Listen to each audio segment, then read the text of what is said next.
Pursuant to the notice issued on February 5th, 2025, the committee will consider the committee funding resolution for the 119th Congress. I note the presence of a quorum. As required by the Rules Committee, this resolution authorizes funding for the committee for the next 2 years. It has the support of the ranking member Peters and is traditionally adopted by a voice vote. I see Peters. Do we need Peters still here? No, we don't. Okay. Those in favor will say aye. Aye. Aye. Those opposed will say no. The ayes have it. The funding is approved and the business meeting is now adjourned. That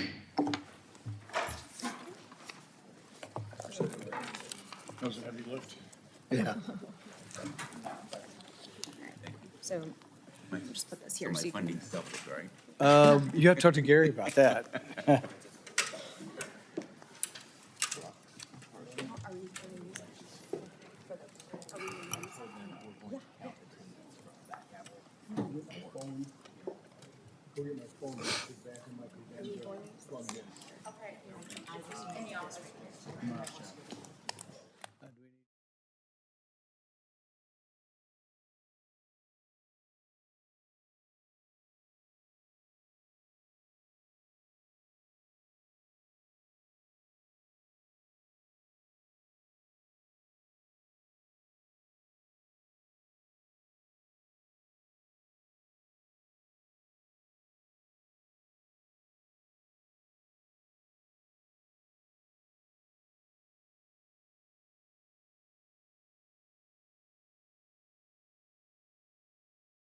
The committee will come to order. Today we are going to dive into reckless and wasteful spending of our federal government, particularly when it comes to foreign aid. The United States should not be the sugar daddy for the entire world, especially not for countries and organizations who act contrary to our nation's beliefs.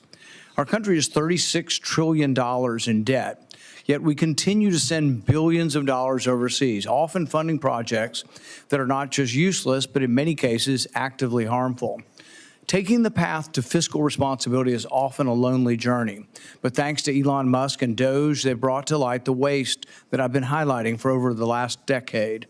Every year I release my Festivus report to expose the ridiculous spending of the federal government, and this past year was no exception. I uncovered over $1 trillion in government waste, with the State Department and USAID being some of the worst offenders. Let me give you just a few examples of what these unelected bureaucrats are spending your hard-earned money on. $4.8 million went to Ukraine's public affairs office in Kiev to fund social media influencers. Instead of protecting our own border, $2.1 million was sent to Paraguay to enhance their border security. USAID also funded a group of Ukrainian women-led designers to travel to the Paris Fashion Show. I don't know about you, but I'd imagine Ukrainian women have more important things to worry about than appearing in the Paris Fashion Show. USAID spent $2 million on transgender surgeries, hormone therapy, and gender-affirming care in Guatemala. $3 million was spent to promote girl-centric climate action in Brazil. And I'd love to picture what a conversation about girl-centered climate action looks like. It's like, hey, Barbie, do you know what girl-centered climate change is? Since when do we believe arguments need to be tailored for girls to understand? How insulting to women at large that they think there are special arguments for girls to understand that are different than boys. $25,000 to fund a transgender opera in Colombia.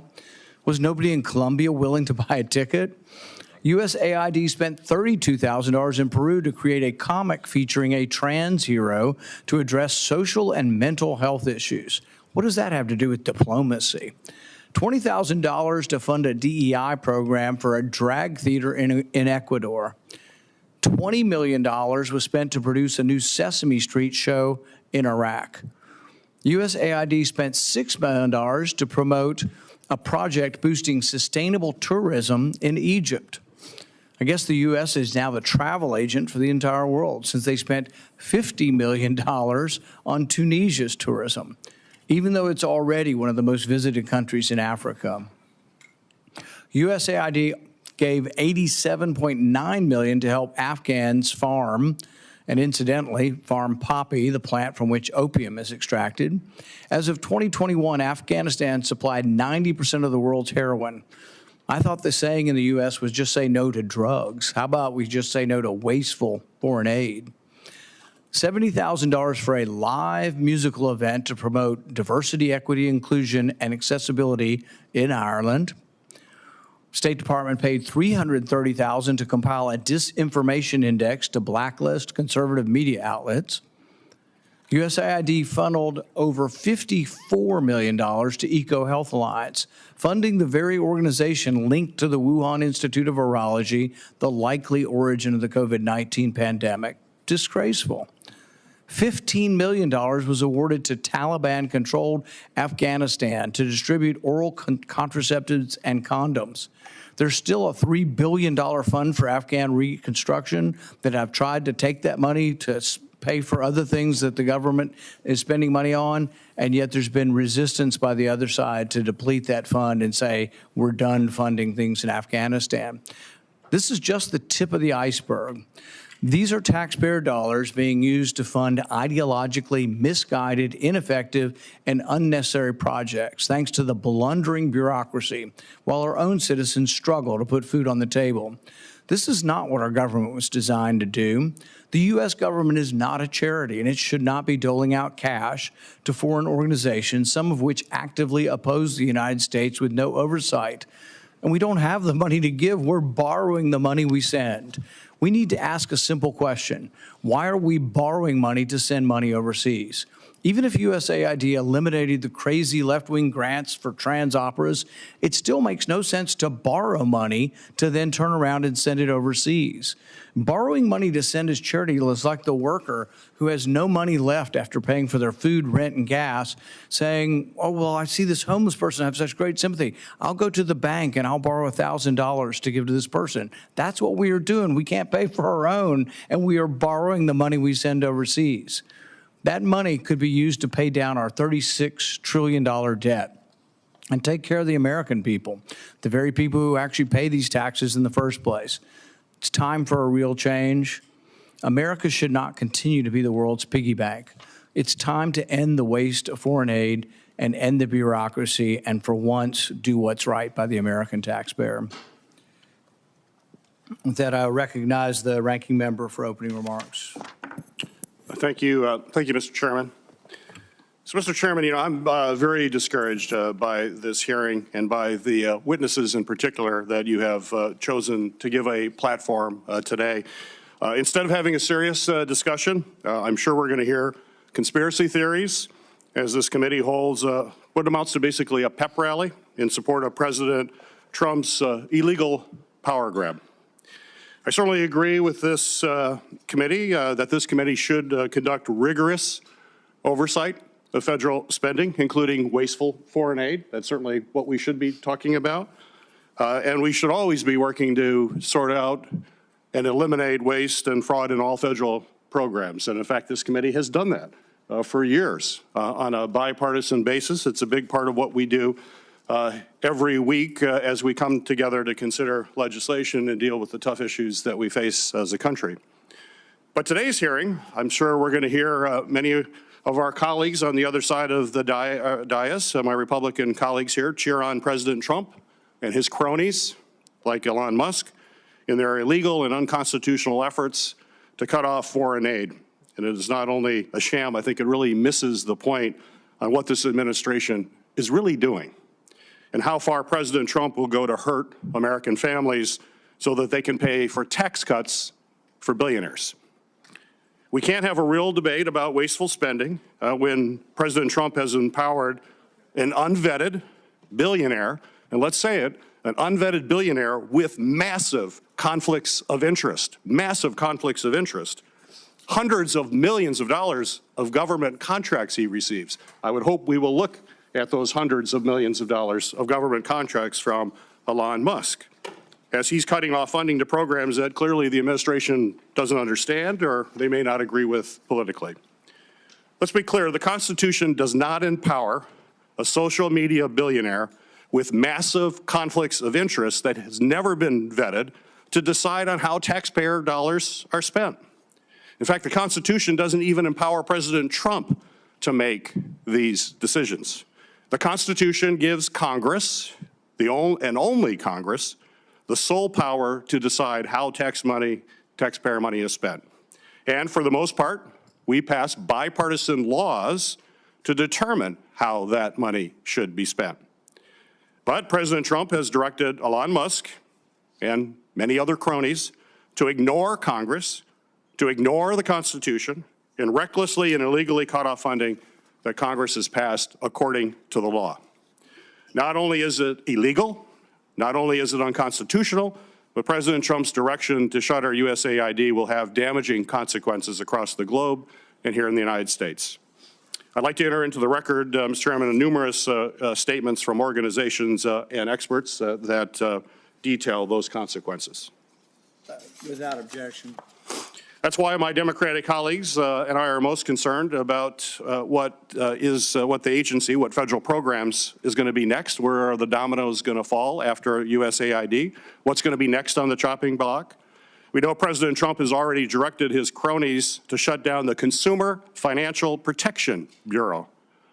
Will they halt Social Security payments that seniors count on next? Will they stop Medicare reimbursements and prevent seniors from accessing health care? Will they block disaster aid to states that have suffered from hurricanes and wildfires? Well, I'll tell you, President Trump and his cronies have already hinted on all of those resources that Americans count on, and more could be shut down going forward. And it's not just that it's illegal. It's not just that it violates the separation of powers. The bottom line is that these actions hurt American families, and it's our job to fight back. And that's why Democrats on our committee will be focused on that today. If this committee is seriously about defending American families and Congress's oversight role, a role, Mr. Chairman, that I know you have said over and over again as part of what we were going to be doing here at the committee, then the hearing we have today should be about examining blatantly illegal activities that President Trump has led to undermine the laws passed by Congress and to wreak havoc on the programs and services that support Americans. Mr. Chairman, I know you've often talked about how it's Congress versus the executive, whoever's in the executive office. That's what's happening right now. Let's hope we focus on that because we're seeing it in clearly happening. At President Trump's direction, Elon Musk and his minions have illegally cut off funding that Congress passed to support farmers. They've cut off funding to support child care centers. They've cut off funding for life-saving cancer research. They've cut off funding for community health centers, cutting off funding for religious charities and services that Americans rely on every day. And it's all been under the guise of addressing waste. But if the administration is serious about combating waste and fraud, then the president would not have fired 18 inspector generals, the independent watchdogs who actually identify waste, fraud, and abuse. Why is Donald Trump firing the watchdogs to waste and abuse? If the president is truly serious about addressing waste and fraud and foreign aid, he certainly would not have fired the inspector general for the USAID. And let's remember, this isn't the first time a president has tested the limits of law when it comes to presidential powers. We've seen this movie before. But it's the first time that Republicans in Congress have simply rolled over and let a president seize power that the Constitution assigns to the legislative branch. We have the power of the purse, and I've heard the chairman talk about that many times in our meetings. But let's look at an example from history. In the 1970s, when President Richard Nixon refused to spend money appropriated for child care, job programs, environmental cleanup programs, and virtually every member of Congress from both parties rejected that, passed the Impoundment Control Act of 1974, which asserted Congress's constitutional power. And when it passed unanimously. Every Republican senator stood up to Richard Nixon and said, this is unacceptable. Now, clearly that was a time when we did not have feckless Republican senators, but it was a great time to look at how we came together to stand up to presidential power.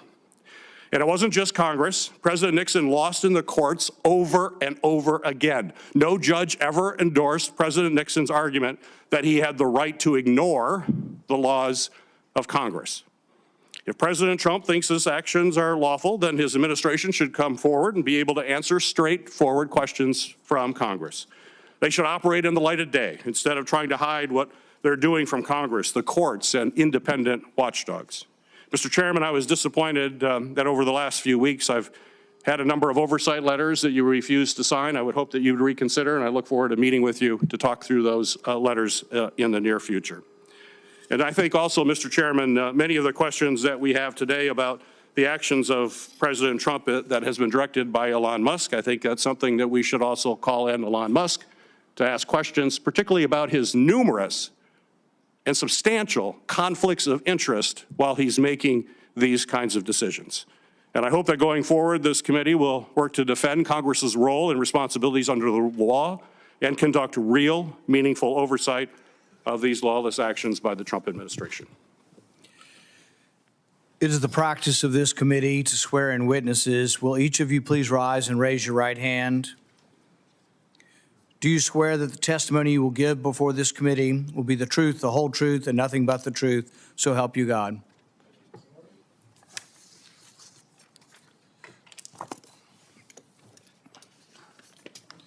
Need my intros. It's in the top. All right. Okay. Michael Schellenberger is a best-selling author and journalist who writes on a wide range of topics, including free speech, censorship, and the environment. He is the community-based research chair of politics, censorship, and free speech at the University of Texas, Austin. He also founded the online newsletter, Public, and the research organization Civilization Works. Mr. Schellenberger, welcome to the committee. Mr. Schellenberger, you are recognized for your opening statement. Thank you, Chairman Paul, Ranking Member Peters, and member of the committee. Thank you for inviting my testimony. Since its creation by President John F. Kennedy in 1961, the United States Agency for International Development, USAID, has had as its mission the promotion of America's values of free speech, democracy, and free markets by helping others abroad. The name suggests that the organization is focused on aiding poor nations in ways that result in their economic growth. Why then has USAID been spending so much money on information control and information operations, both in the form of demanding censorship by social media platforms and by financing supposedly independent journalism? Why is the United States government in general, and USAID in particular, the largest donor to supposedly independent media worldwide? For example, USAID in 2021 published a disinformation primer that urged greater censorship by social media platforms, as well as pre-bunking, a psychological technique to program people to reject information disfavored by the government without thinking. USAID may have been doing and funding worthwhile projects, and it may be that Congress will need to pass legislation to continue those projects through the State Department. But it's inaccurate to suggest that the USAID closure and freeze on aid will kill African children, as some have done, or cause other harms. The Trump administration has already created a waiver for HIV treatment and resumed aid for tuberculosis, malaria, and newborn health. And USAID's health programs should be subject to scrutiny given the agency's history of using such programs as cover for other activities, including regime change and biodefense research. For example, under President Barack Obama's administration, USAID was caught using an HIV program to foment rebellion in Cuba.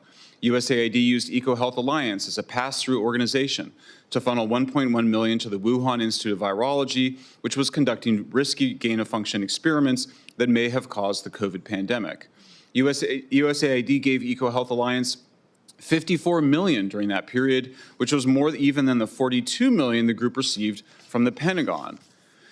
As such, anyone who believes in public health for poor people and poor nations must agree that USAID needs to be reined in and cleaned up. That starts first with precisely the kind of audits some members of Congress are trying to stop. USAID and all other government agencies must justify what they're spending their money on. The public's interest is ensuring that every dollar of taxpayer money is accounted for and justified.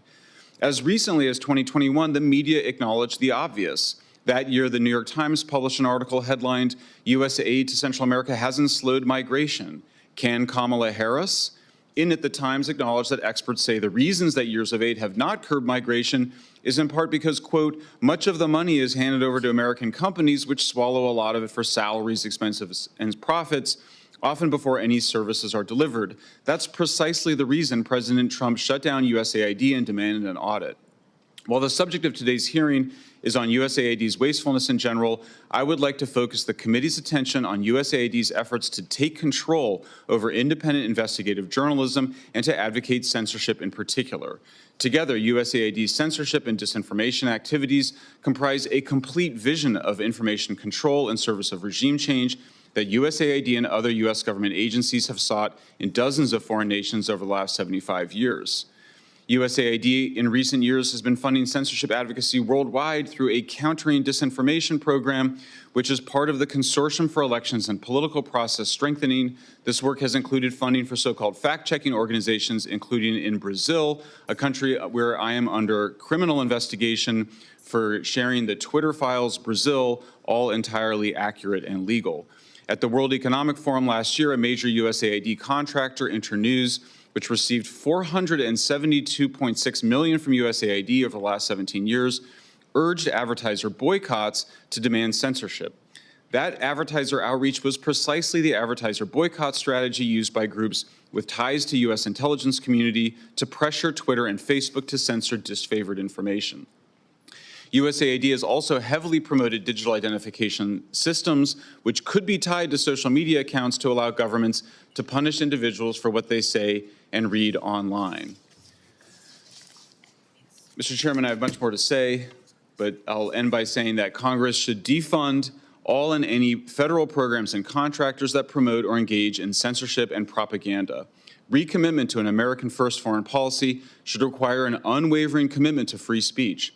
Congress should cut off funding to groups, including the Aspen Institute, which interfered in the 2020 election. Trump should order the State Department, the National Science Foundation, the Department of Homeland Security, and other agencies to end all contracts with censorship advocates and misinformation researchers. Thank you very much.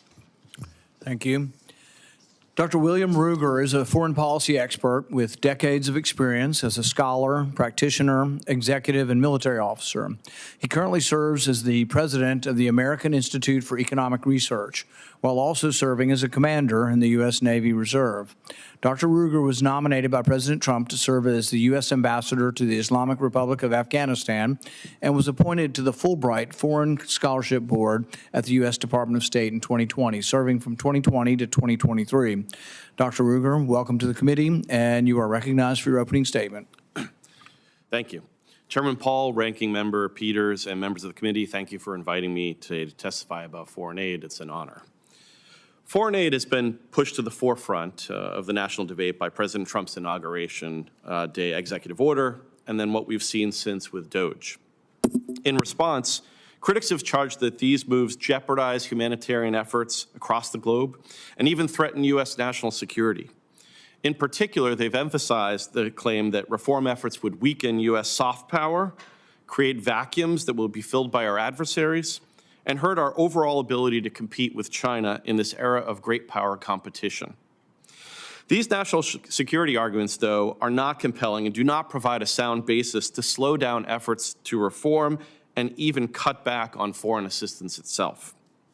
So I'm going to address some of these issues on the national security front. So cutting aid is simply not going to ruin American foreign policy. The most important determinants of American security do not include quote-unquote soft power resulting from foreign aid, even assuming that foreign aid programs are effective at producing soft power, as opposed to our market economy and our great companies in this country, as well as our great culture. Instead, our relative material power, both our military capabilities and our economic and technological strength, and our geostrategic advantages are the most important things for our safety and prosperity. Thus, the geopolitical implications of the fight over foreign aid are fairly limited. In terms of our material power, maintaining a large national defense capability second to none is what allows us to defend our interests and deter attacks on our territory. Our security is also supported by our fortunate geostrategic position, and as we deal with the rise of potential peer competitors, maintaining our military edge is far more important to our security than even the best aid programs. This combination of military power and our geostrategic position allow us to enjoy some detachment from problems in the developing world and thus further reduce the security relevance, though not necessarily the humanitarian relevance, of many foreign aid programs in those areas. So we should avoid thinking that it is a matter of strategic necessity to be deeply engaged everywhere. Sound geostrategic and even geoeconomic thinking requires prioritization and trade-offs. So we can't be equally concerned about Chinese aid programs in Nepal and what this means for U.S. security and prosperity, and Chinese political penetration of Latin America, which could have a lot of ramifications for the United States.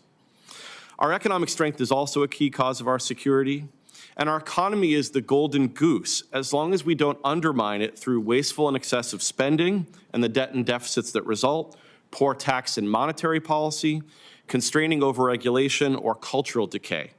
So while foreign aid is a small percentage of the national budget, it should still be scrutinized for waste and effectiveness.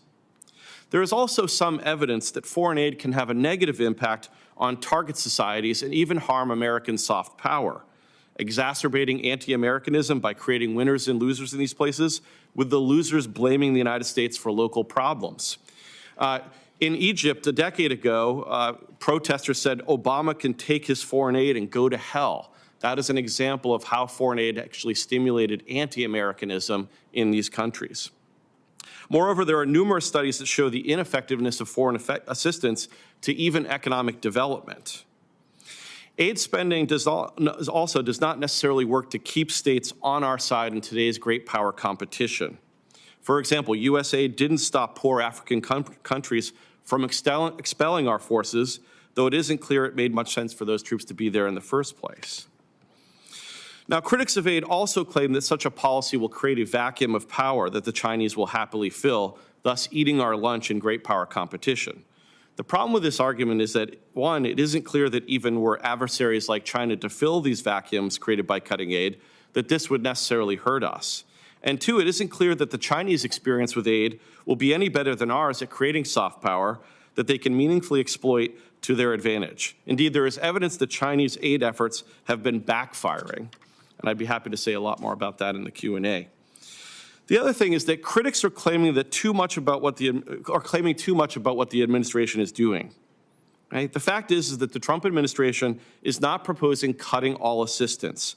Secretary Rubio recently stated on February 10th in an interview on SiriusXM, he said, "We're not walking away from foreign aid. We will be involved in foreign aid."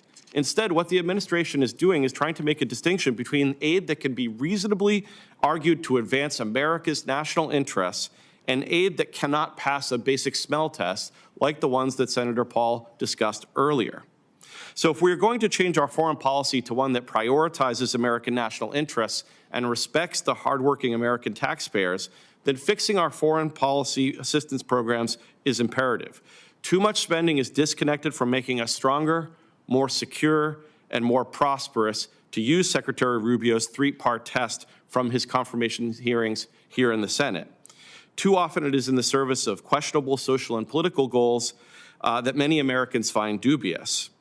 And foreign aid is not going to be the margin in which we win or lose today's great power competition. So I think it would be wise for us to get our own house in order economically by looking carefully at programs that can't deliver for our security or prosperity, or are so indirectly connected to legitimate goals as to be based more on an article of kind of faith than sound analysis that I think conservatives should be known for. So I commend any efforts to scrutinize aid and provide accountability so programs can deliver for the American people. Thank you, Senator. Senator Johnson. Well, thank you, Mr. Chairman. Unlike our ranking member, I really appreciate you holding this hearing. In 2019, before the pandemic, total federal government spending was $4.4 trillion. The Wall Street Journal just reported the first 4 months of this year, we spent $2.43 trillion. Multiply that times 3, we're on a course of spending $7.3 trillion this year, 6 years later. That's a 61% increase while our population is growing 2.6%. So we need to scrutinize all this spending. Now, I thought it was interesting. I don't know how many boards you had up there, but you know, the example after example after example of just outrageous waste and abuse of the taxpayer dollar. Now, the ranking member apparently accused you two gentlemen of you're going to be peddling conspiracy theories. That all was the truth. Do you have any idea what the ranking member is talking about, Mr. Schellenberger? Yeah, I mean, of course, I find it somewhat ironic that one of the greatest conspiracy theories of recent times was the Russiagate collusion hoax, which was this idea that President Trump was being controlled by Putin through a sex blackmail operation. It was one of the most wild conspiracy theories ever devised, and of course, it was created by deep state operatives working on taxpayer funding. Another wild conspiracy theory, of course, Senator, was the Hunter Biden laptop was a Russian disinformation effort. We now know which, by the way, the ranking member accused me when I was investigating that of soliciting, disseminating Russian disinformation on that. Wrote an actual Senate report, falsely accused me of that, but go on. Right, and of course now we know the FBI had the laptop in, I think, November or December 2019. They then got the Aspen Institute to engage in what's called pre-bunking or a kind of brainwashing, convincing journalists and social media platforms that there would be a Russian hack and leak that fall involving Hunter Biden and Burisma.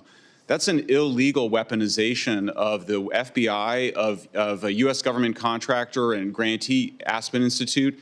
These things have not been fully investigated, but we know, thanks to the Twitter files, that this was the illegal weaponization of our government agencies in order to spread a conspiracy theory in service of demanding censorship, which is what they then did when the New York Post article came out in October. I also have to point out that I was a target of that pre-bunking campaign when both Senator Grassley and I received an unsolicited briefing by the FBI that we are targets of Russian disinformation. To this day, we have not found out who directed that briefing. So, Mr. Ruger, do you want to defend yourself from being accused of a conspiracy theorist? Yeah, I mean, I'm a theorist. I'm an international relations theorist. So I think what I said is definitely within the broad tradition of political realism that has served this country well, really focusing in on, I think, the importance of our strength and how we defend and deter against enemies. And really, I think, applying good economic analysis to aid programs and other government programs because they need to pass a cost-benefit analysis. Too often, I think, and especially given what we talked about with the $36 trillion in debt, we're not applying good trade-off decisions in terms of how we spend our money. And I think, again, that's one of the reasons why it's really important that we focus in on this. And I applaud what President Trump is doing here because somebody has to get a handle on this. And I think it's a good stimulant for Congress to do its own work to help support the president in making sure we're protecting taxpayer money. So we're a very compassionate people. We are. We want to help people. We want to help combat AIDS and feed the world. Where did USAID go off the rails? I mean, it was established, I think, good purpose. I mean, even things like, Radio Liberty, those types of efforts seem to make sense. But where did they go off the rails? Mr. Schellenberger, do you have a theory on that? I mean, for me, it's this effort, the regime change effort that then resulted in this effort that really starts in around 2007, 2008. It's led by USAID. USAID creates and provides all of the initial funding. It was from the State Department originally. So who was in charge back then? Of USAID, I believe. Well, that was 2008. So President, I'm not sure. So under the Bush administration, it was under the Bush administration. Started going off the rails. Mr. Ruger, do you have any idea? What's your theory of when the South started going south or going left? Well, I mean, again, one question really at the beginning is how effective are these types of assistance programs, period? So you could argue that in some senses, this went off the rails from the very beginning because it opens the door to the idea that that there is potentially no limit to what could be effective for the United States if we spend that money abroad. But in fact, that isn't the case, right? There hasn't been the type of cost-benefit analysis that's needed here. So again, I think part of it is fundamental to a program where you're spending millions and billions of dollars across the globe in a way that is very difficult to achieve accountability, particularly if those within the bureaucracy are less subject to the kind of incentives that care about how this money is spent. Thank you, Mr. Ruger. Thank you, Mr. Chairman. Senator Peters.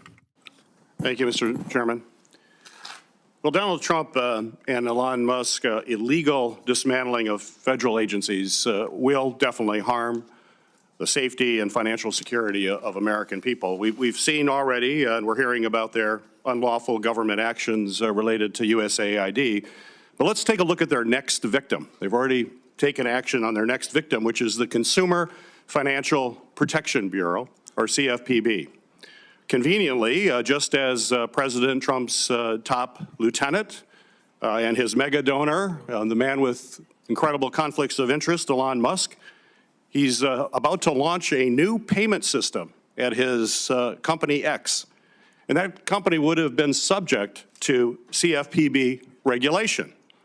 But now Trump has decided to dismantle that agency. I may also say the CFPB has also received hundreds of complaints about Musk, his other company, Tesla.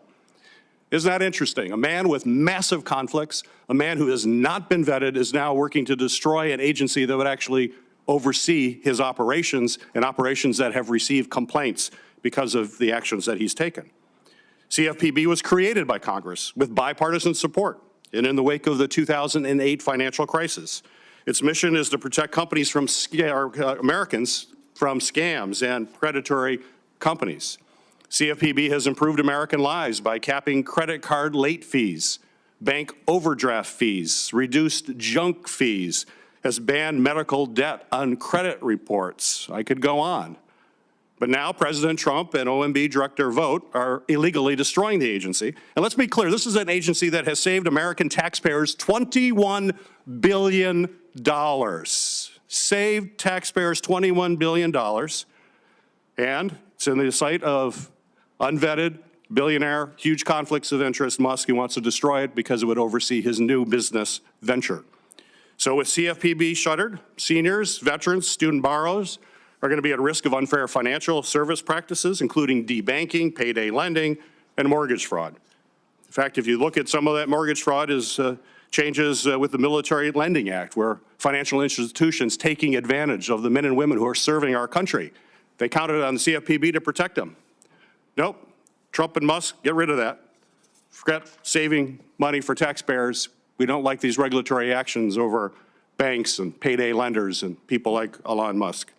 So with CFPB shuttered, seniors, veterans, student borrowers are going to be at risk of unfair service practices on a regular basis, and it'll only let companies continue to rip off consumers and get away with fraud. So who will President Trump and Musk's next target be? Well, it looks like it's the Federal Aviation Administration, the FAA. The FAA works 24/7 to provide the safest flight experience across the country. And after the January 29th crash at Ronald Reagan National Airport, Americans are now more than ever concerned about having safe air travel. However, just days before that tragic crash, President Trump encouraged air traffic controllers to resign. We already have a shortage of air traffic controllers, and the president urged them to resign, knowing full well you just can't turn on the spigot and hire new controllers when you already have a shortage. It takes months, years to train air traffic controllers. And before that crash, President Trump says, no, resign, even though we have a shortage. He then tapped Elon Musk to lead the efforts to remake the FAA, despite his clear conflicts of interest. Musk leads the largest private space company, SpaceX, which is regulated. Oh, a theme here, which is regulated by the FAA. And just this fall, the FAA proposed $633,000 in fines to SpaceX.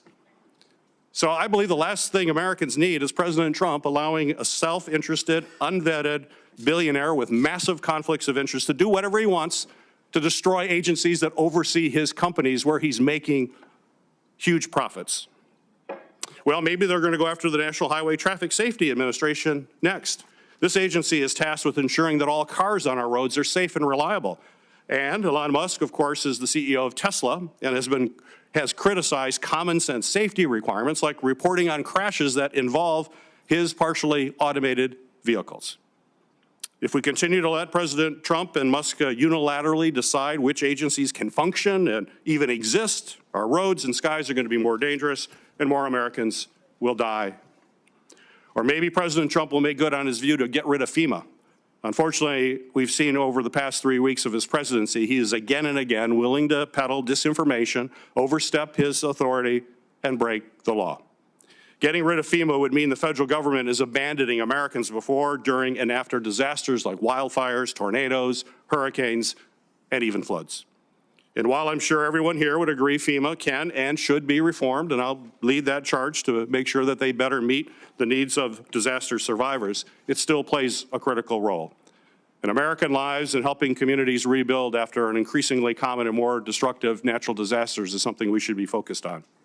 Federal support and resources such as food, water, generators, urban search and rescue teams, and communication infrastructures can save lives in the aftermath of a disaster.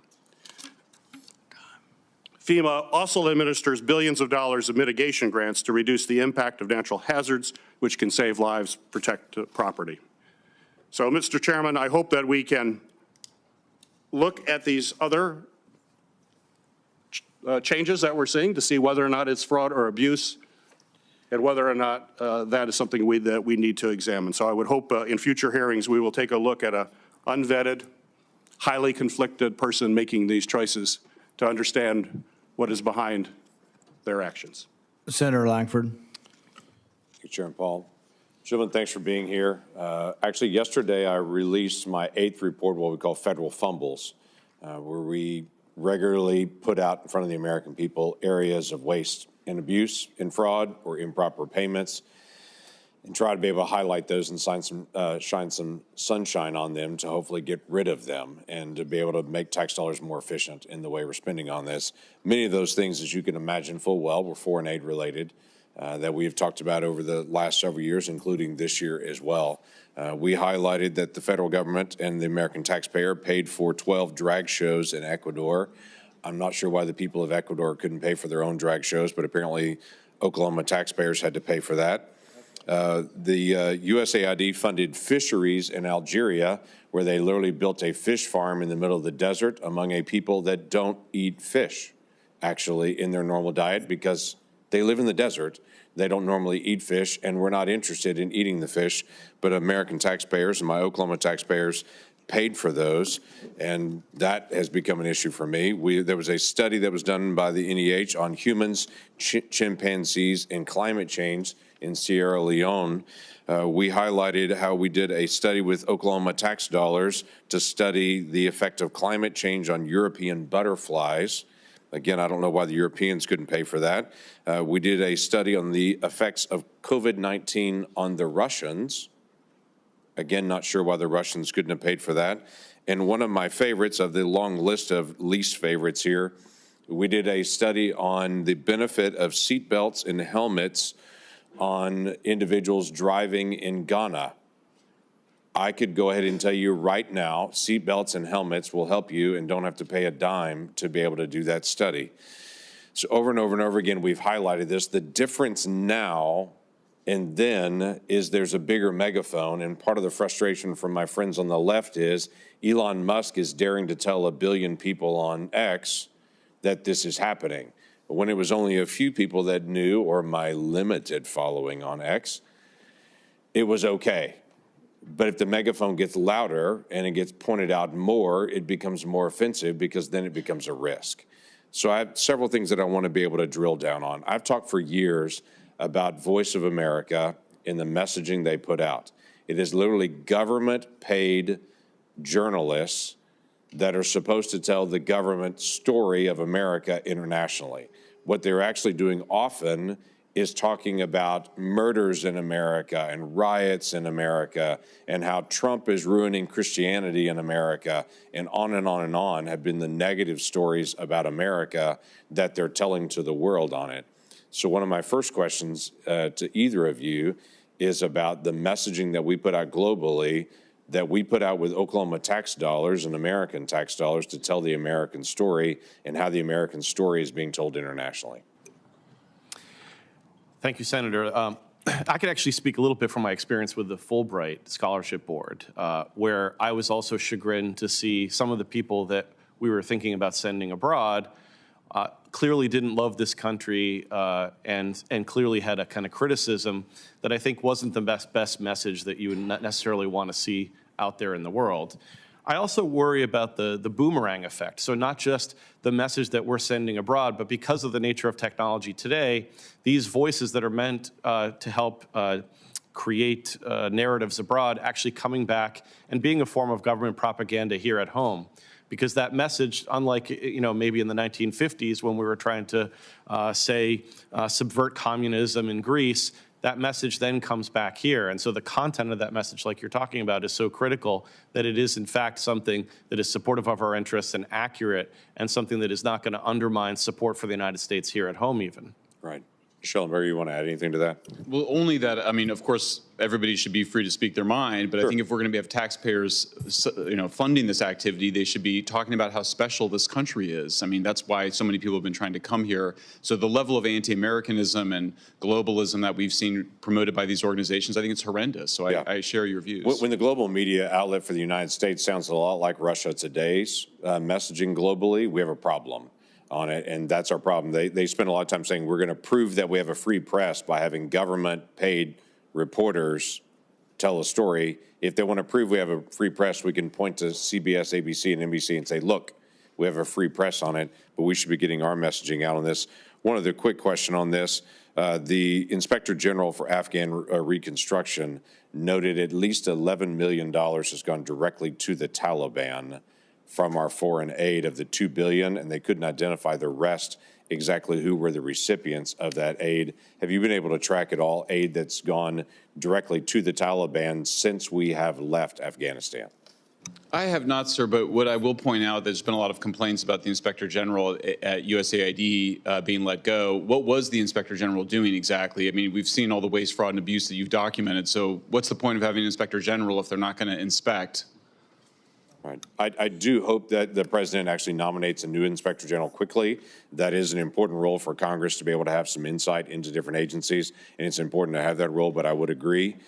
Your job is to inspect and to be able to report back, and if you're not identifying this waste, why are you there? I yield back. Senator Blumenthal. Thanks, Mr. Chairman. I am disappointed that we are not having a serious hearing on how to improve USAID. There's room for improvement in every agency, as there is in almost anything that we do. But this hearing is simply designed to give cover for President Trump's unlawful dismantling of a congressionally established agency against the law and against the interests of this country, and against the interests of many in this country, including American farmers who benefit from it. The Inspector General of the U.S. Agency for International Development, Paul Martin, has submitted a report. I ask that it be made part of the record if there's no objection.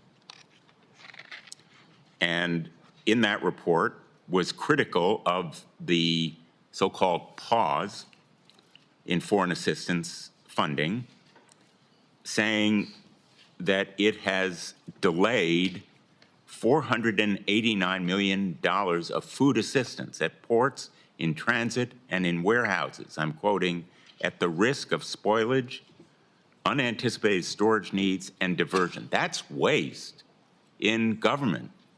And it's not just a little bit of waste, it's humongous waste, $489 million in those fees alone.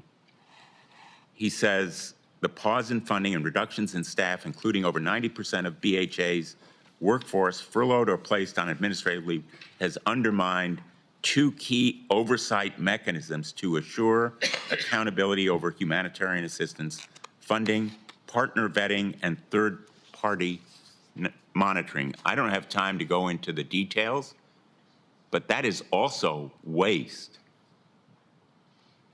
And when we talk about the other effects of this pause, let's look at the effect on farmers, American farmers, who grow the food that USAID distributes. American farmers, in 2022 alone, USAID helped to distribute nearly 4 billion pounds of American-grown food to 58 million people around the globe. I know that some of my colleagues are reluctant to defend foreign humanitarian aid. It doesn't always poll well. It's humanitarian assistance. I think Americans are better than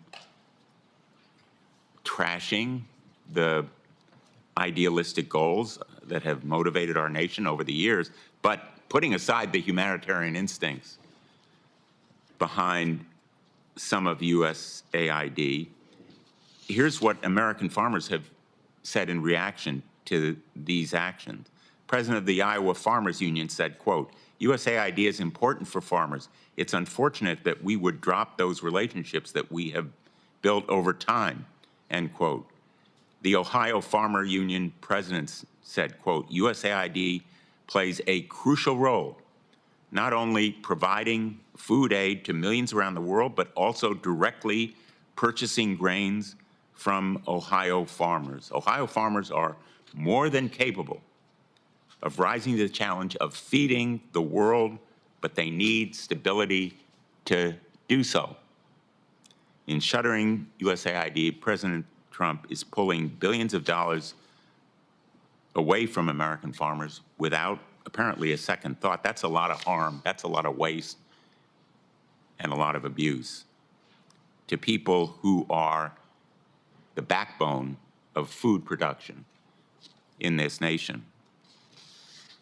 Already, a lot of their labor, investment, produce, going to waste as a result of the Musk power grab, slash and trash agencies in the name of eliminating waste, fraud, and abuse, but in fact creating it and profiting from it. Elon Musk is giving America the middle finger in seizing power, engaging in the biggest heist of information in America's history, delving into agencies and destroying them when his own corporations profit from contracts with them and controlling contracts in the future that will benefit his corporations. That's waste and fraud, Mr. Chairman. Thank you. The accusation or criticism has been made that this is an unserious hearing full of conspiracy theorists. Well, you know, the Democrats were asked to participate like they always are, the same way we were when we were in the minority. They could have brought a witness. They chose not to even bring a witness. I can't conjecture as to why, but maybe it's because it's so embarrassing, the stuff that USAID is spending their money on. Who could possibly be against ending $2 million for sex change surgeries in Guatemala? I mean, who wants to defend that? I haven't heard anybody yet defend the waste and malfeasance that's going over there. $3 million for girl-centric climate change. Maybe there's not a witness here. Maybe it's not serious, but I don't hear anybody explaining why we should continue to do that. Now, there is a legal question. There is a legal question. If there's $40 billion in USAID and they don't spend it at all and it just sits there, can the president impound it? This is a real question, and it may come to that. But I don't think any court is going to find that the executive branch cannot pause and audit spending. I mean, to crassly say and just to jump to this, it's illegal, it's unlawful, it's a tragedy, it's a constitutional chaos. Well, auditing spending is what government should do. It's the traditional oversight that hasn't been done in a generation. That's why we're finding this stuff. It's been creeping up for a generation. $4.8 million for social media influencers in Ukraine. I mean, if people want to defend that, step forward and defend it. We are finding waste and malfeasance. You also have to realize that when you have a social agenda, and your social agenda is, you know, LGBT, well, when you take that to a conservative country that has religious problems with that, and you want to foist it on them and fly flags, what ends up happening is That doesn't increase diplomacy. That actually goes against diplomacy. I don't care what people's views are on any of these subjects. You can have any view on LGBT, but it shouldn't be part of foreign policy to force this on everybody around the world. It just isn't part of government and should never be part of government. But we're only finding this out because we have a president with the courage, including the advice of Elon Musk, including the advice of a lot of us, who have been saying for years, we need to look at USAID and make sure that they aren't committing fraud. Look, this morning, the CFO of FEMA was fired because she's spending $54 million on luxury hotels for illegal aliens. My goodness, there's a lot of Americans struggling to find work. Laken Riley's killer, we flew him and put him up in a luxury hotel in New York. He was there for a few months. We spent all of our money on his meals, and then we flew him to Atlanta. And then he drifted over to Athens, and then he killed Laken Riley. Most Americans think that that's crazy and we shouldn't be doing it, but we are only finding it out because for once we have a president with the courage to say no, to go over there and put a padlock on the door and take the name down. But ultimately, there will be a legal question. Can he impound it, or will it have to come back to Congress? I actually, frankly, think the better way is spend about $30 billion and send $10 billion back, and we do a rescission. There is a method for doing that, and I hope that is what is done. But even on the impoundment question, there are questions exactly, and I don't think it's ever made it all the way to the Supreme Court. There is court precedent on it, but we haven't gotten to that. A pause in funding is an impoundment. A pause in funding to do an audit is just good government, frankly. The question I have for the panel is this, though. Mr. Chairman, may I just Sure. inquire? Sure. Because the chairman mentioned that we don't have a minority witness. I would suggest, and speaking out of turn here, because the ranking member isn't here and I don't purport to speak for him. We're docking your time for next week. I'm just kidding. But I would respectfully suggest that we have Paul Martin, who was fired as Inspector General, come before us. We didn't deny any witnesses. Your side did not put forward a witness. We did not deny any witnesses. You didn't put forward a witness. So, but I just think it's disingenuous to, Well, to rather sit than there and it is a standing- personal attack on me to call this unserious and a conspiracy, a bunch of conspiracy. It's an attack on our witnesses as well. That is a pejorative, and that's name calling. All right, you're welcome to object to things they say and have facts to counter them, but to call this an unserious hearing of conspiracy I theory, never used that term, Mr. Chairman. well, you said it wasn't serious. You said the hearing wasn't serious. I And the thing is, y'all chose not to participate in it, so that's on you. Maybe we can have a second hearing because this is such an important We could have a topic. dozen on this. There's so much to talk about. But anyway, I think we ought to be, I'm not criticizing your ranking member for being unserious or a conspiracy theory. He has his opinions. We make our arguments both sides. But if we call names and say, oh, well, your ideas are conspiracy theory, that's a pejorative, and that doesn't get us anywhere, frankly. And because it's also dangerous in the sense that many people who are then say, oh, it's a conspiracy theory, well, government should suppress that. This is what went on. We had 23 scientists come forward in Lancet and say that the possibility that the virus came from a lab in Wuhan was a conspiracy theory. And then government promoted back to Twitter and others and met with them on a weekly basis trying to suppress. Facebook for a year and a half said that ideas like mine that it could have come from the lab were to be suppressed. Michael Schellenberger, why don't you, if you wouldn't mind responding to how the government was involved with trying to suppress speech that you found out through Twitter files? Well, sure. And also, I would think whenever you hear somebody accuse somebody of a conspiracy theory, I think you should consider that they are themselves spreading disinformation. In other words, we know that the proximal origins paper that you're describing there, that we know from their internal discussions that those scientists were pursuing the lab leak theory. We saw it in their Slack messages. And then they got a phone call. They talked from the higher ups, and then they ended up changing their whole hypothesis over a weekend. So we've seen repeatedly that term used to dismiss very serious evidence of misconduct and of actual conspiracies. We've seen the rise of an entire censorship industrial complex. There's no theorizing here. These are just the facts of the censorship industrial complex that was created by the Department of Homeland Security starting in 2021. Really started before that in 2020, all the way culminating to the Disinformation Governance Board, which was so Orwellian that even Democrats had to back away from it. Senator Hassan. Thanks, Mr. Chair. I want to thank you and the ranking member. For years, I have worked on a bipartisan basis to reduce waste, fraud, and abuse within the federal government, including on bills with you, Mr. Chair. These efforts are critical to ensure that taxpayer dollars are being spent efficiently. If this committee and President Trump, though, actually wanted to reduce waste and fraud, they would work together to support and bolster inspectors general. Inspectors general are indispensable watchdogs who identify multi-million-dollar overpayments to big corporations, exactly what Elon Musk claims he wants to root out. To use just the Inspector General of the Department of Health and Human Services as an example, last year the HHS Inspector General exposed $35 million in improper Medicare payments after equipment companies charged the government for thousands of catheters for patients who didn't need them. Additionally, last year, 2 pharmacy owners went to jail after the HHS Inspector General helped uncover that they had fraudulently submitted at least $20 million in false Medicare claims for cancer medication. All told, the HHS Inspector General identified $7 billion last year in waste, fraud, and abuse within the department. But did President Trump and Elon Musk support and empower inspectors general? No, they did not. Instead, just days into his administration, President Trump illegally fired at least 17 inspectors general in a move to silence those who would provide accountability and oversight over his administration.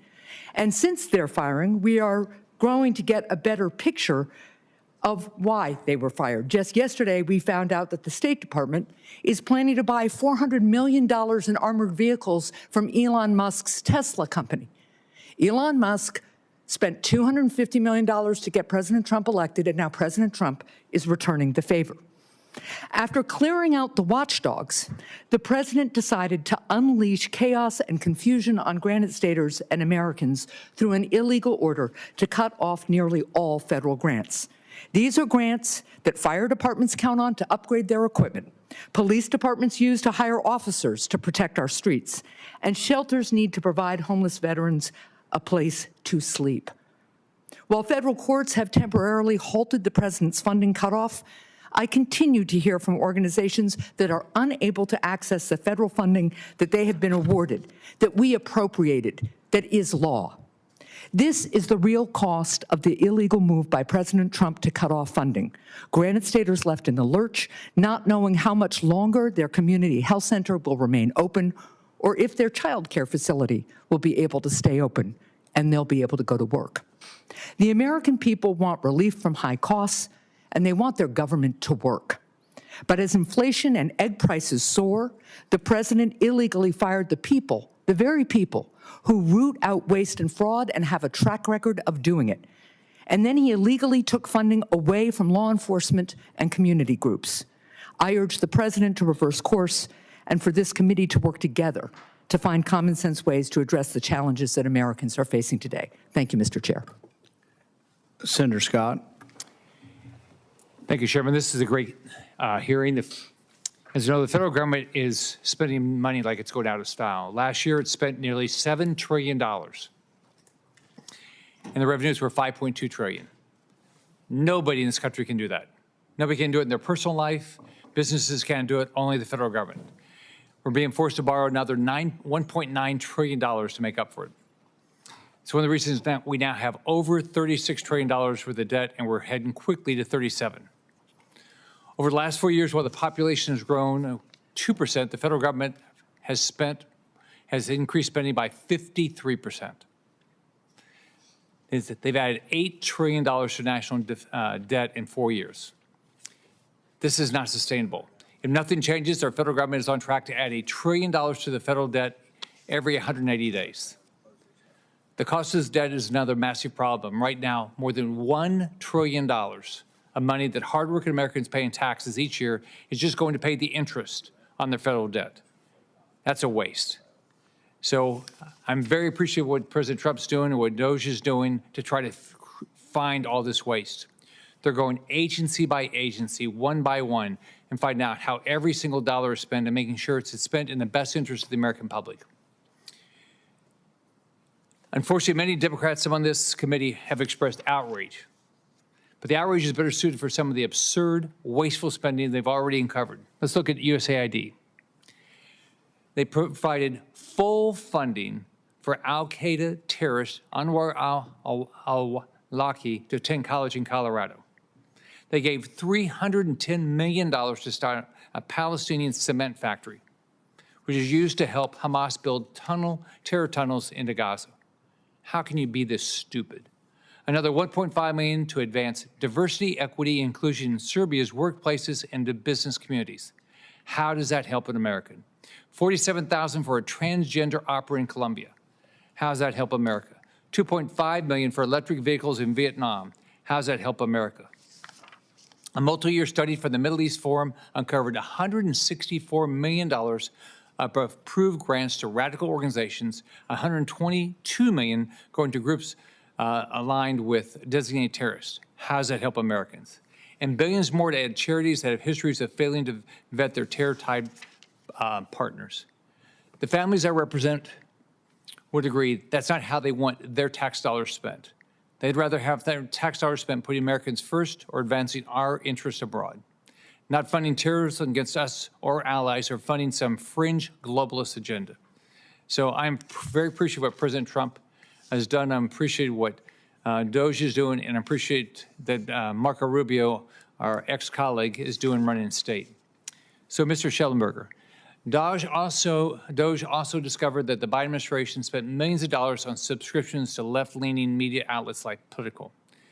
The Biden administration censored certain media and Americans online that didn't favor the administration's narrative, and now we see that their administration was essentially financing media outlets to favor them. How is this not a conflict of interest, and what do you think of this?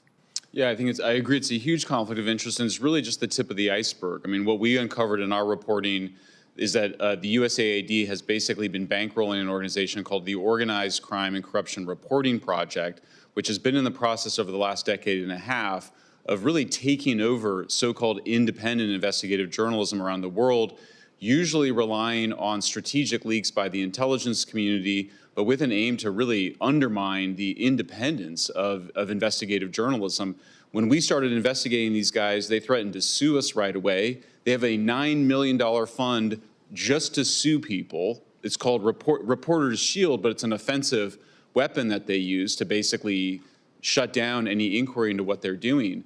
And we've even seen now, we've now traced that USAID money to investigations that were essential to the 2019 impeachment of President Donald Trump, and then also to the Russiagate hoax, particularly spreading misinformation and malinformation about Trump's alleged ties to the Russians. Of course, one of the greatest conspiracy theory of the recent era, which alleged that because President Trump banked with Deutsche Bank, and that there were Russians, oligarchs who also banked with Deutsche Bank, that there had to be some sort of a conspiracy. So that's just the tip of the iceberg, sir. It's really a deep corruption of so-called mainstream independent media.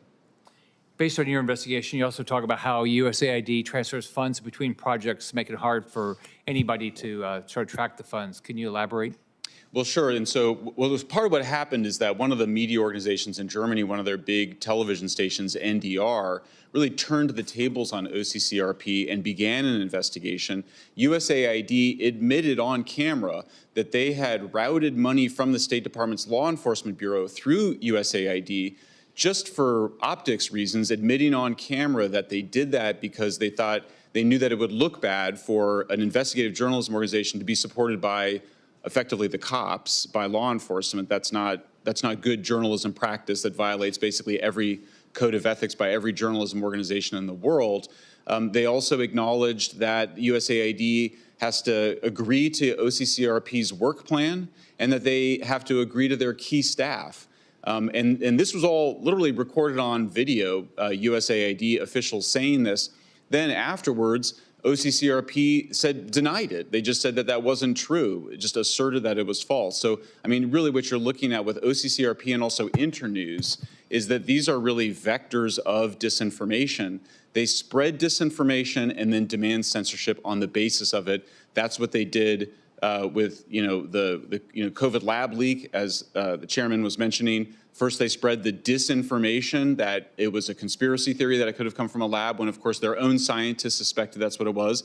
And then they demanded censorship on the basis of it. Same thing happened with Hunter Biden, and we see that playbook, I think, underway here today, where when journalists start to expose these misdeeds, they just project and say, you're spreading a conspiracy theory, and of course, that has been traditionally the basis for demanding censorship. In 2022, the Biden administration donated $344 million to United Nations Relief and Work Agency for Palestinian refugees, and continued to donate hundreds of millions of dollars throughout 2023 and during the Israeli-Hamas war. We now know Hamas terrorists were stealing food and supplies intended for humanitarian purposes. So was the U.S. government funding a terrorist organization? It sure looks like that, and I haven't investigated that particular case. But I think one of the big lessons from all of this, we may remember, those of us that are old enough to remember what we were learning after 9/11 is that was a process of blowback. We had been arming the Mujahideen, and we had been in alliance with the folks that actually then, their networks then ended up creating the 9/11 attacks. So I think what we're seeing here, starting to blow back on us, where we see the disinformation and censorship being weaponized against the American people, because we have a USAID complex, the USAID complex, that's been completely unaccountable. Obviously, the Inspector General wasn't doing his job right, and therefore I think merits this very serious audit. And I agree with the chairman. If there's good stuff that they've been doing, and I don't doubt that there has been, then it should make the case for it and be added in back later, rather than sort of that we all assume that everything's fine. All right. Thank you, Chairman. Senator Kim. Thank you, Chairman, for pulling this together. And I just want to reflect on this a little bit, because there is a room and there is a way for us to have a debate about the effectiveness and the efficiency of foreign aid. But what is happening right now in our nation, this is not the right way to go about it. I hear about a pause here, but this is not a pause. We're seeing a gutting of the staff down to approximately 600. If it is a pause to look and reflect and see what is not working, what shouldn't be done, then let's pause on the gutting of the staff. Let's pause on the transfer of USAID under the State Department. So I just wanted to show that this is not a pause. This is not a review. This is already a reorganization, already a dismantling of USAID as it is. And I say that as someone who, a little over 20 years ago, stepped into the Ronald Reagan building for the very first day in public service. I served at the USAID. I don't know who else in this room has. But I just tell you that I was proud to be able to serve at USAID and serve this country. And I worked at USAID, I worked at the Pentagon, I worked at the State Department. I've been a part of the 3 Ds of our foreign policy, of defense, diplomacy, and development, and seen that in action. So I disagree the idea that the type of power, the type of influence that we're trying to move forward at USAID doesn't matter, that it's only about material military power. We've seen how, for instance, when it was our help with the response to the earthquake in Turkey or the flooding in Pakistan, how that was something that was able to open up diplomatic channels to be able to move forward, build on the relationships. It was the work that we were doing through USAID that was able to get some of our diplomatic efforts, and including our military efforts, in a better position. And I said that as someone who walked into the Reagan building. There's a reason why USAID is in the Ronald Reagan building. It's because Ronald Reagan himself was a strong supporter of USAID and foreign assistance. He said, quote, "The ultimate importance to the United States of our security and development assistance programs cannot be exaggerated." He said, "Our national interests are inextricably tied to the security and development of our friends and allies." And when it came to people criticizing USAID, he said, quote, "You know the excuses. We can't afford foreign aid anymore, or we're wasting money pouring it into these poor countries, or we can't buy friends. Other countries just take the money and dislike us for giving it." A lot of things that we heard here today. And Ronald Reagan concludes saying, well, all of these excuses are just that, excuses, and they're dead wrong. I heard today people talking about USAID as if it's charity. One person that said, quote, foreign aid is not charity. We must make sure it is well spent, but it is less than 1% of the budget and critical to our national security. The person who said that is Secretary of State Marco Rubio when he was with us in the Senate.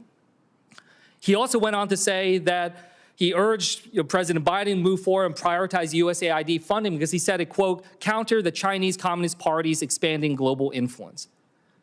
And our current Secretary of State also said, quote, we don't have to give foreign aid. We do so because it furthers our national interests. That's why we give foreign aid. So I just wanted to be able to frame that. And when I worked at USAID, I actually worked at USAID under the Bush administration. I worked under a Republican president. I worked under an administrator there who was appointed by a Republican president, Andrew Natsios, who was just recently asked, could you specifically respond to what Elon Musk's functionaries at the Department of Government Efficiency have done in terms of actually shutting down USAID? And Andrew Natsios said, quote, it's illegal and it's outrageous. They have no right to abolish an agency, a statutory agency in the federal government. So I just wanted to raise this because what we're talking about here is efforts that are trying to end a long-standing bipartisan understanding about our strength as a global leader.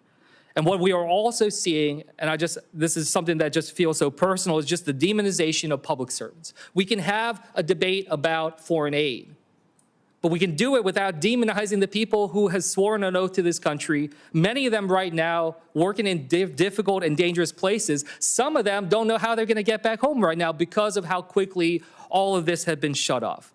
And what it really just shakes around the world when I hear from leaders in other countries is they say, what is the value of the American handshake right now? And I think that that has been detrimentally affected and really negatively affected over the course of the last couple weeks. And with that, I'll yield back. Thank you.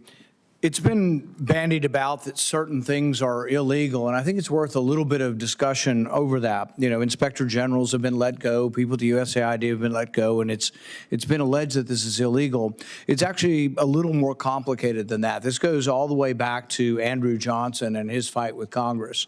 There was a tenure of office act that was passed, and it said that he couldn't even fire members of his cabinet. And they were in the same party. The Republicans controlled Congress, and Johnson at the time, I guess, had become a Republican, being Lincoln's vice president. But it was finally repealed, but there was a big dispute over the way he could even hire members of his cabinet. Later in 1926, in Myers versus the U.S., the court rules that you really can't restrict a president's right to hire and fire their cabinet. Now, it's gone beyond that. In 2020 or 2021, the CFPB that was referred to earlier, the Consumer Financial Protection Bureau, the Democrats created this, and they didn't want it ever to go away. The funding was supposed to go on forever, and the person in charge of it was not to be fired. Well, the court ruled that you can't do that. You can't set up an executive agency under the auspices of the president and say you can't fire them. So then there's a question with the inspector generals, and the Trump administration is challenging it, and I think we have to go with what the court decides, but there is legislation saying you can't fire them. He asserts that under the court precedents that he can, and so this is an argument. That's what constitutional law and separation of powers is about. So we'll find out whether it's legal or illegal, but at this point it's an allegation that it's illegal. With regard to the waste and abuse and the outrageous things that we're seeing, sure, it draws the attention. It should draw the attention. But there is also the question of where the money comes from. What we bring in tax revenue is equal to about 4 programs. Medicare, Medicaid, Social Security, and food stamps would soak up all of the revenue. There's nothing left. So when we vote on a budget as Congress for military and non-military, what's called discretionary spending, which is a third of all spending, it's all borrowed. Nearly $2 trillion what we vote on, it's all borrowed. So this gets to the point that I'll ask both of you on foreign aid. If it's about $40 billion, do you think we could just get better people over there and they won't do the bad projects? Or do you think maybe they need a smaller number in order to have an incentive to cut out the waste? We'll start with Mr. Ruger, Dr. Ruger. Yeah, I think you're exactly right. There's very little incentive for agencies to get lean when the money keeps coming through the door. In fact, even if you increase the aid, or the support rather, then why would they change? I think this is the case in almost every government agency out there, is that putting it on a diet means that it will actually work better. When when the budgets are bloated, then you see some of these less prioritized or less important projects are not scrapped or subject to the same type of analysis in terms of their benefits relative to their costs that we would like to see. Okay. One thing I would like to say also is that given the potential for USAID and the State Department to pursue different and potentially contradictory goals, it's also good governance to actually try to find a different architecture that can make sure that the money that is spent is actually doing so for a common purpose and achieving a common end, as opposed to being potentially contradictory here. And that's one of the challenges that I think Secretary Rubio is trying to handle with this reform that he's already started down the path for. Mr. Schellenberger? Yeah, of course, I absolutely agree. You can't get efficiency if you have a big or growing budget. I think the other issue is that what is this money actually for? And I think the fact that they're putting it in State Department is correct. If this is about, our relations with foreign countries, encouraging the kind of governments we want, discouraging the kind of governments we don't want, you might call that regime change, that belongs in State Department. Even on things that seem innocent, like food aid, there's been a long literature of academic studies on really big driver of starvation and hunger in poor countries tends to be war. It tends to be used as a weapon of war. Countries that are so vulnerable that they depend on food imports and can't afford to replace them if the U.S. were to end those are countries that have a huge food sustainability problem. They have problems that go much deeper than just not being, not getting that month's shipment of food from us. I think if we want to subsidize American farmers, that's a question that needs to be discussed, and economists and others can debate that. But I think this idea that somehow it's good to just dump food on poor countries has been shown to really be quite devastating in many cases, undermining the local farmers who are actually required to make those countries self-sufficient. So I think if we're really concerned about helping poor countries to develop, then we have to have an eye towards self-sufficiency and self-reliance, and not just endless dependence on the United States. Apparently, I'm the last person to vote, and they really want me to go vote. So I'm going to go vote, and nobody's here to object. I'm going to leave it open because there's one more senator coming, and she's going to gavel it closed when she gets here, Senator Ernst. And I'm going to let her ask questions for as long as she wants, and she gets to end it. But if you wouldn't mind sitting patiently, she wants to ask a few questions. Great. We're just over there. Just going to wait till Senator Ernst gets here.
by noon.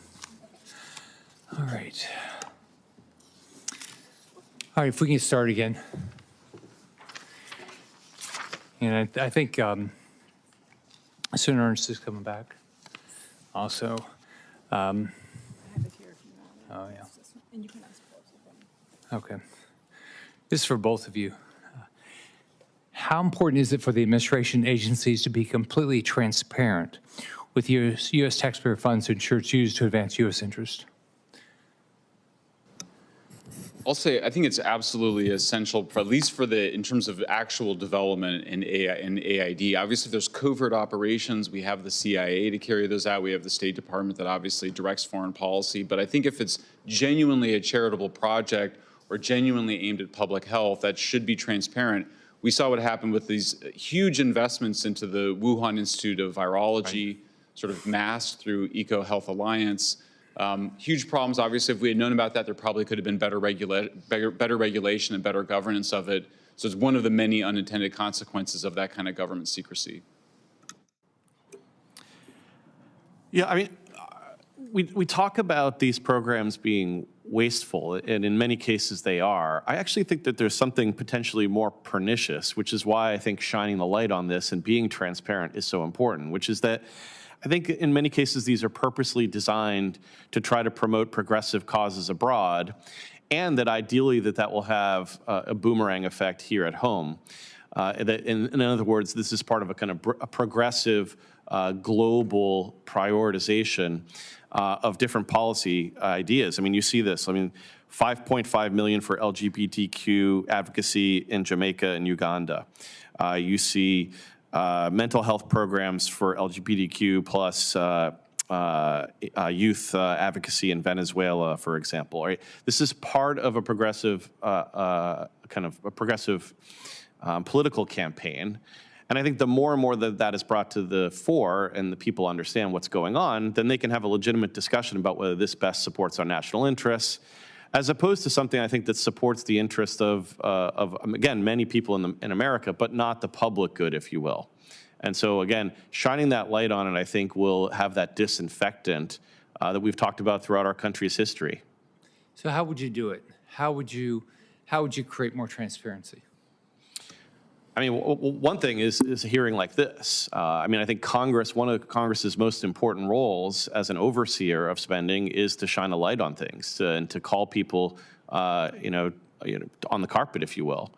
I would bring these people here regularly and ask them, why are you spending $6 million for Egyptian, educational opportunities in the North Sinai? How does that tier up to our national interests? And if they have a good answer, great. You've done everyone's done their job. But if they can't explain it in an open forum and look at the American public and say, like, look, if you're from Des Moines, Iowa, we want you, hardworking American, to pay for this because of X, Y, and Z reasons.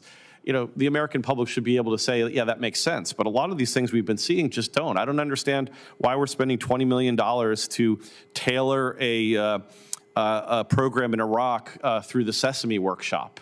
How does that support what Secretary Rubio talked about in terms of our strength, our security, or our prosperity? It just doesn't. It doesn't pass that test. And I think the Americans are fed up with that. And again, we heard about, Ronald Reagan praising these programs, but I'm guessing that Ronald Reagan would not be proud of these programs today.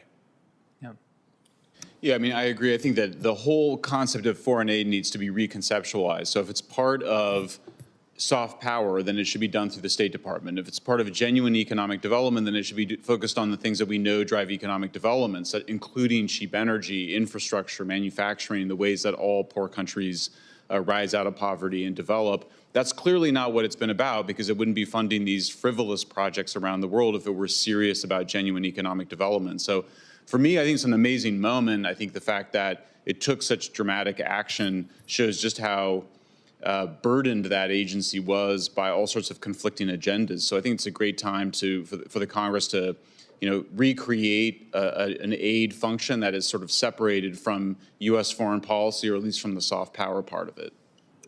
So in your jobs, what's been your biggest? How have each of you figured out how to be heard? Because it's hard, right?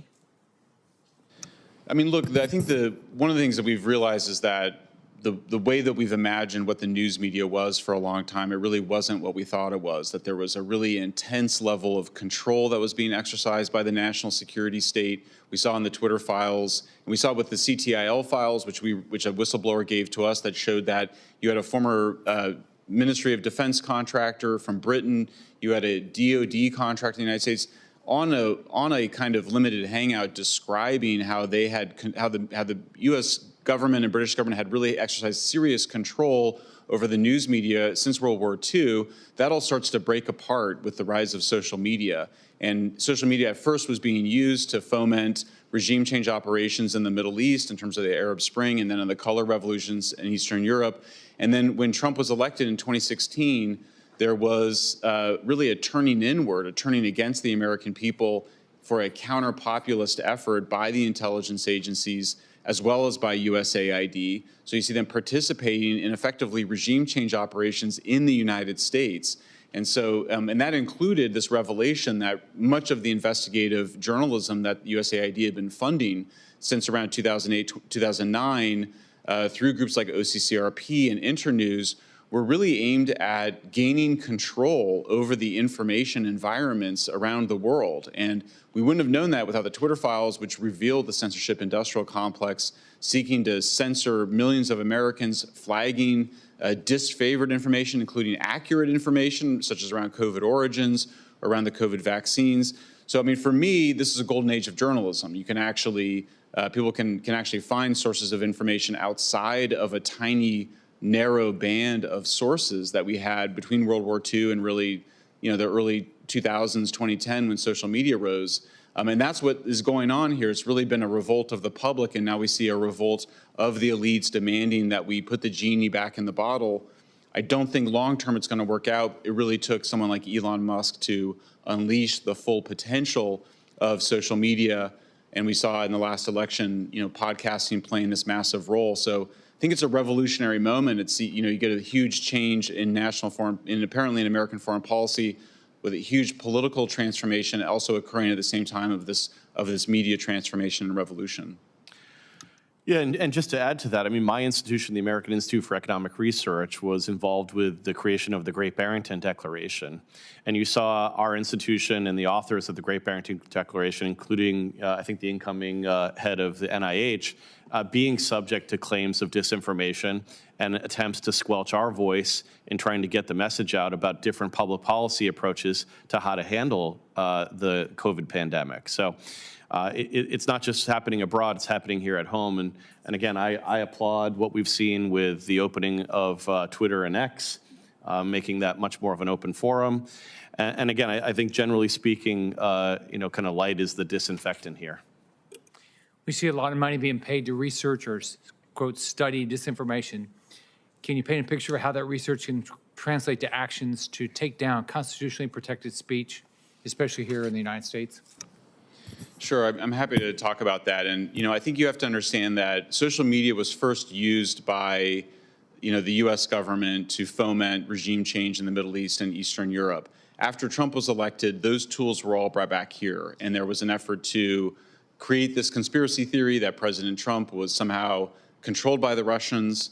And then with COVID, we saw the rise of basically Department of Homeland Security asking for separate groups, Graphica, University of Washington, the Stanford Internet Observatory, and the Atlantic Council, to create really a cluster of organizations that would create little committees of experts to flag what they called, misinformation, but was often just disfavored information, often accurate information, first around the 2020 elections and then around COVID in 2021, where they were actually had a direct pipeline through this JIRA software system, ticketing system, where they were able to basically demand directly to Facebook and Twitter that they take down posts that they thought were contributing, again, not just to false information, but to the wrong narrative, including true stories of vaccine side effects that were contributing to vaccine hesitancy.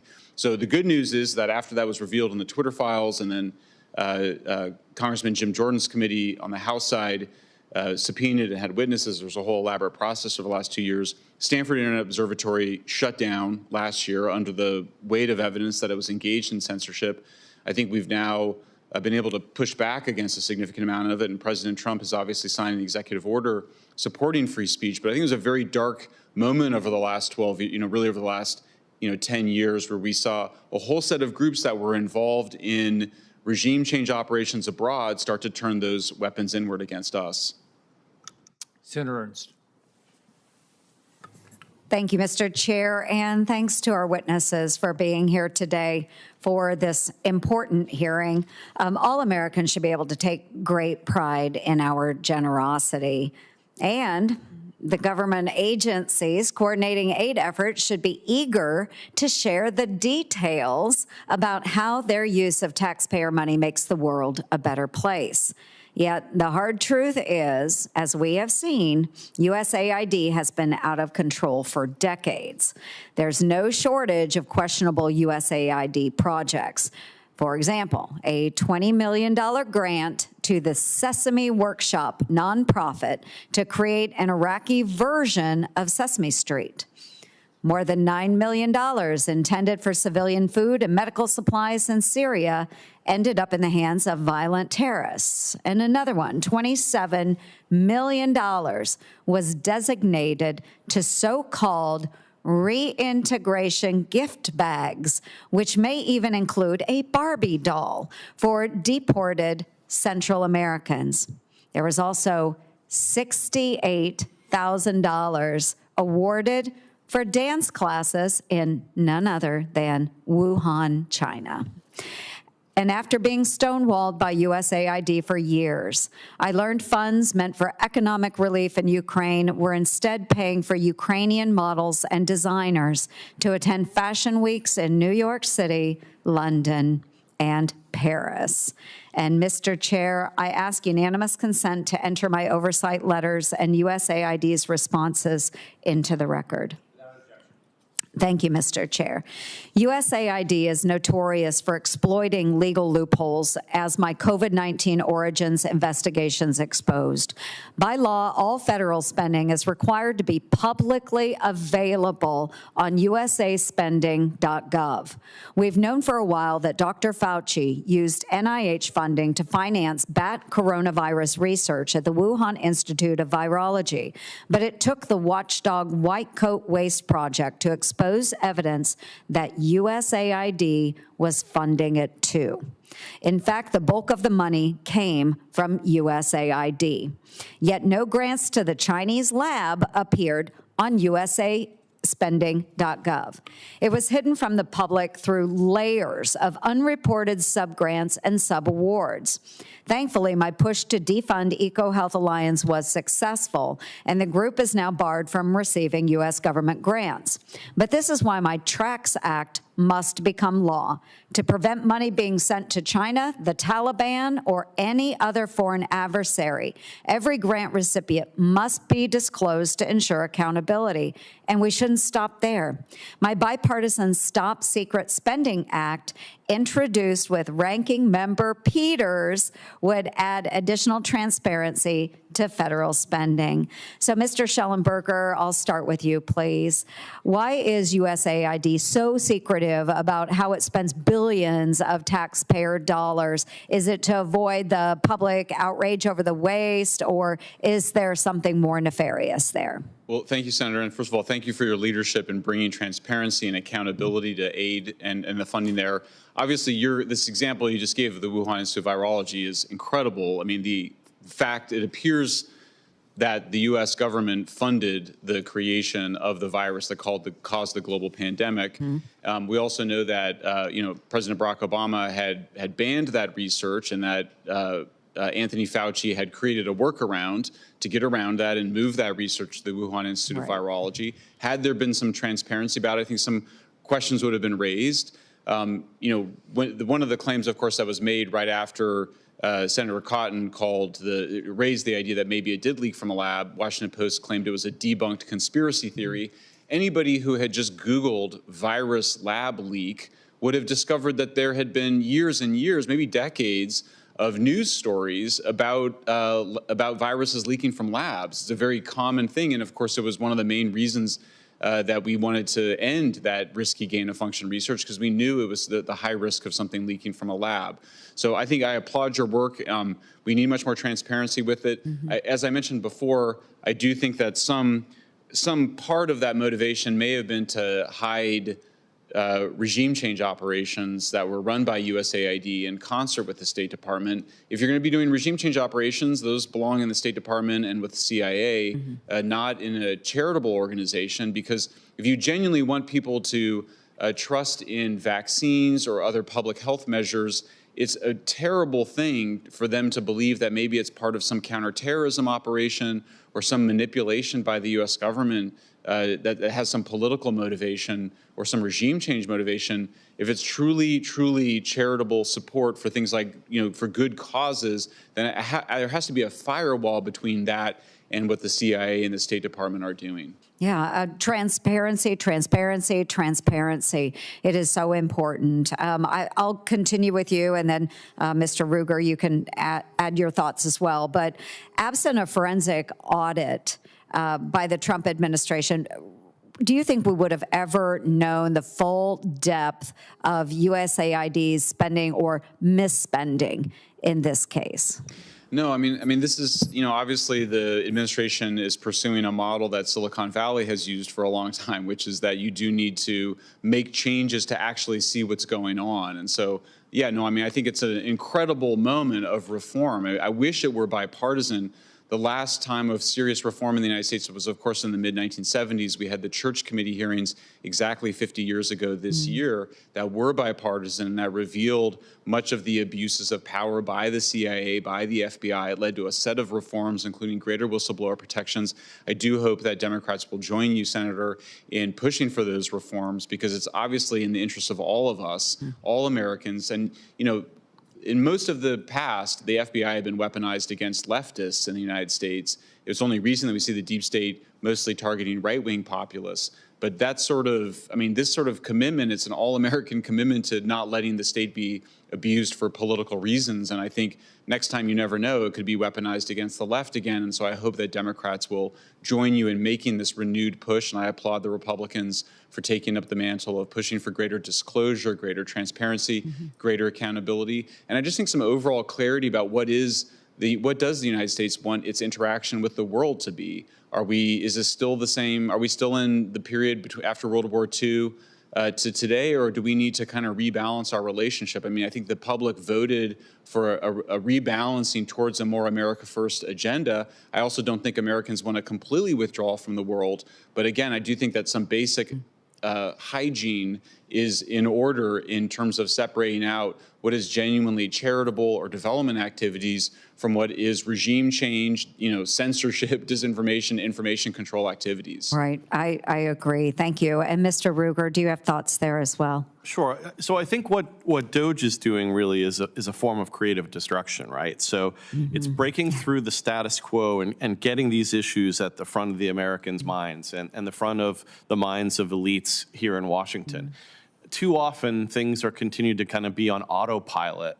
And it's very hard, as you well know. There's so many issues that could be focused on. The federal government does so much that to actually focus our attention on these things, to put them under the microscope, is challenging, even when it's pretty obvious to some of the experts out there. But how do they get that voice up there? And I think what Elon Musk has been able to do, and again, through President Trump's leadership, is to make sure that this doesn't disappear, that there is sustained attention to it. And that is going to mean that some messiness will occur, right? You're going to have to put holds on things to make sure that we're not spending wastefully. And I think that is, on net, is going to be valuable as we try to reform a federal government, particularly in light of the fact that we're $36 trillion in debt. We are spending my children's money and your children and grandchildren's money. We're spending their money now, and we better make sure that if we're going to do that, because sometimes it is necessary to take out debt, for example, for war purposes of fighting wars, that we're doing that for good reason. And I think that means that we really need to be really kind of, rinsing out the kind of towel of government spending and make sure that only what survives is necessary. Oh, thank you. And there are so many analogies that we could use. You know, we're breaking up the boulder of federal government, and there are some gems that we will be able to pull out of there, but the rest is rubble, and it needs to go away. And I know from the chairman, Chairman Paul, Senator Johnson, Senator Lankford, and I have all engaged in these efforts, each of us, for over a decade now, in attempting to identify the waste, the fraud within our federal government, trying to get those reforms over the finish line. And it wasn't until we had the Trump presidency and the appointment of those in the Department of Government Efficiency with Elon Musk that we actually have the platform now to get it done. So I'm really grateful that we have that opportunity to do that now. And I know I'm way over, but we'll go ahead and close out. But I'll give you some closing thoughts as well. And I just want to be clear, you know, as we're talking about this, that there are many other groups that are supported by USAID that are doing great work. As I said, there are some gems amongst the rubble. There are programs that help us care for orphans. There are programs that help us care for people with HIV. Those are important programs. But imagine how much more good work could be done if we use those dollars that instead ended up enriching terrorists and mad scientists in adversarial countries. So after keeping its spending records hidden from Congress and taxpayers, USAID employees are now protesting the review of the agency's records by President Trump's Department of Government Efficiency. It is pretty outrageous. It's no surprise that Washington insiders are more upset at DOJ for trying to stop wasteful spending than at USAID for misusing their constituents' tax dollars. The question that we really should be asking at this point isn't why USAID's grants are being scrutinized, but why it took so long. So I want to thank both of you very much for being here today and sharing your thoughts. I think it was a very important committee meeting here in the Homeland Security and Governmental Affairs Committee. So with that, I do want to thank our witnesses for joining us here today to share their testimony and their expertise with the committee. The record for this hearing will remain open for 7 days until 6 p.m. on Friday, February 20th, 2025, for the submission of statements and questions for the record. The hearing is now adjourned.